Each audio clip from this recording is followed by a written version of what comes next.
So I've been getting this question a lot and I thought, you know what, we'll go for everything. I'll tell you everything I need to know about finishing Season 8. Every little bit of XP you can get and also just the fastest way that you can get there.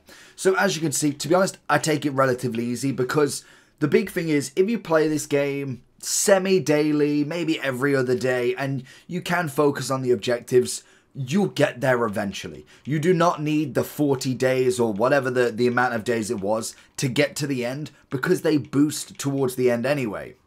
So you need in total, I think it's about 40,000 XP in total for this. And obviously everybody wants to get Haaland, their Garrincha, and just get to the end.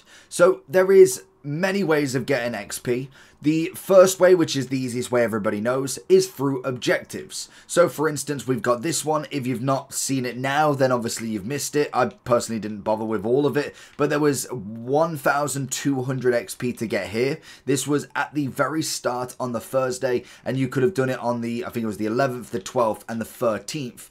To get all of the XP. So all you had to do was watch the live broadcast of the FC Pro World Championship. So that is 1,200 knocked out the park. That was just this one as well. You only have to watch it for at least 15 minutes and you get the XP if you didn't care about the packs. So that's number one, random kind of FC Pro objectives. The likely chance of getting any more of that now it's finished, I doubt it very much. So that's when you go into the live. So sometimes you get it during these, maybe you get it during the champs ones, but more than likely what you'll get it is during these players. So with obviously Romero, the clean sheets and also the Premier League dominance are going to be the XP. Sometimes it's 100, 200, we get 250. Sometimes it goes all the way up to 500 towards the end if they give a double XP for them. So there's another one that you'll get every single week. So that is just a player generically.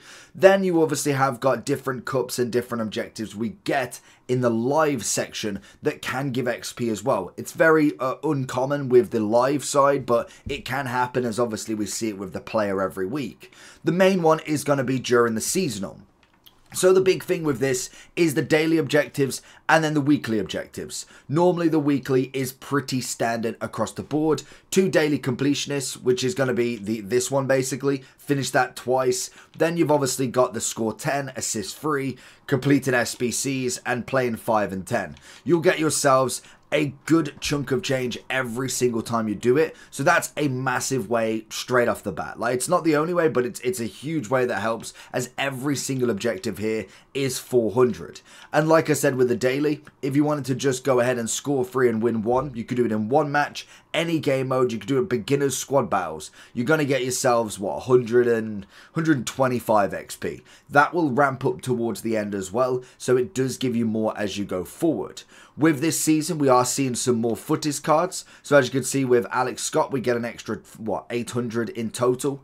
Then obviously for Dirk Kuyt, we get an extra 2,000. And then near El Waran, we get an extra 4,000. You could see what I mean. When we get to this, I believe you need the level 24. So if we get to level 24, for instance, which would be Oberdorf, you would then get instantly, pretty much with that objective, the next, what, one... So how many is that? Is that 1,000? Is it 1,000? Is it 10,000? No, it's 1,000. Why is it only 1,000?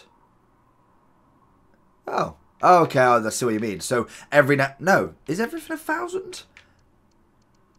I really thought they were a bit further away, to be honest. It is 1,000, so that makes more sense then. So once you get to level 24, if you do them objectives, you'll get up another 4 levels. So you'll instantly go to level 28 with that one. I genuinely thought they got further and further away. I didn't realise they were actually 1,000. Do I play this game at all? So that makes sense. I suppose, yeah, 40 levels. Oh, I'm an idiot, honestly. So ignore me, but that's what I mean. You've got extra XP just sitting here for these. These will give you a little bit of extra, so we know with Alex Scott, it will nearly get us to the next level. We'll get 2 more levels with Dirk Kuyt, and then we'll get 4 levels with El Waran. So already, that's brilliant without anything else. And every single week, they can bring more cups back. They more than likely will have footy daily completionists that might have one in. You'll get the footies cup that will give an extra XP. There's just constant there. So that's the objective side. Predominantly, that's going to be the biggest earner of points every single time, and more than likely we'll get something extra throughout the weeks as well. Now, the only other side to get actual XP other than right at the end where they potentially give you XP for playing matches, and they have given us XP for completing any SBCs, might only be like 10 or 20, but if you do player picks, upgrade packs, that's going to be a lot quite quickly. I believe it was 100 XP, I want to say, per match in squad battles for the last season. That more than likely will happen again at the end. It's normally like last day or two right at the end if you want to get that done. But the other way, which is going to be game modes you're going to have to play, is in squad battles, rivals, and champs. So with these, you get XP per week for finishing where you finish. So I believe with squad battles, I want to say it is gold free is the maximum amount of XP, not necessarily the packs. So you get 400 for silver. If we went Elite 2, what does that give us? 700. So if we went to gold free, it's going to be 500, so it might be gold 1 actually. 600 maybe, yeah. So gold 1 is the absolute maximum of XP. It doesn't go up, so if I went to rank 1 and 1 to 200, you only get 700 XP. So if you are only looking for the XP in this, then you'll just want to go to gold 1. Don't stress yourself too much more there.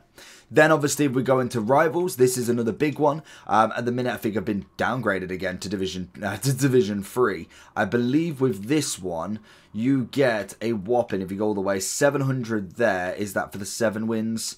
Let's go up to 2, 700. So let's go down 1 to 4. 700, and then Division 5. Yeah, so Division 4 again is going to be your main point to go. That's going to give you 700. Let's just double check Elite Division just to make sure it's not extra. It's not. So yeah, Division 4 is the minimum that you want to be in to get the most amount of rivals points. If you can't go to Division 4, then obviously stick to your league and get them 7 games done, because even so, an extra 600 every week is nearly a whole level, plus the daily completionist, plus the weekly completionist. You'll realize how quickly you'll get up there. And then we also have champs. Now, I don't believe you get anything for playoffs. I'll double check just in case, but I'm pretty sure you don't. Yeah, you just get a qualification point. So you're going to have to go into the finals. Now, I want to say with this one, it's like 1,000 and something. So 1,000. Then we've got the 45 points for 1-1. 51 is 11 wins, which is going to be 135. Is that the max that you can get? 13515. So this is where it gets a little bit harder, because not everybody can get, what is it? I think that one's 13 wins, I want to say. Yeah, I think 13 wins by the looks of it is the maximum amount of points you can get. Let's go all the way to the top. So you would need to get that to get there. So again, with the champs, if you are still playing the game, just try and go as far as you can. Normally, I just sit at 11 wins. I don't really go any further. To be honest, 100 points is really, or 100, 200 points is not going to necessarily break the bank there. It's just that if you consistently keep getting that, you technically would get there first as such. Now, they're the best ways to do it. They're the only ways to get up the season. So you've got your objectives every day / week that you can get. Squad battles at gold 1, rivals at a minimum of Division 4, and if you want the maximum amount of champs, it's 13 wins to get that. That'll be 1,500 every single week for that. Plus then the end of the game, when you do get the games when you play games, you get XP. I've done a video on the second channel for that, so make sure you check that one out as well, but I will kind of re-go over that if we do get it at this point in the season. But they're the quickest ways that you can get it done. Normally, I find that you can get a full season done with around about 10 to 12 days left. Normally, if you are grinding it daily, doing all the objectives, doing all the points. Now, if you have missed the World Championship, that might set you back, but it all depends on how quickly they ramp up. But I can imagine they'll try and get this one done as quick as possible, so you can get that 99 Haaland into team. So hopefully this helps. Make sure you do like and subscribe, and I'll be back for a ranking cams in about a few hours. Peace.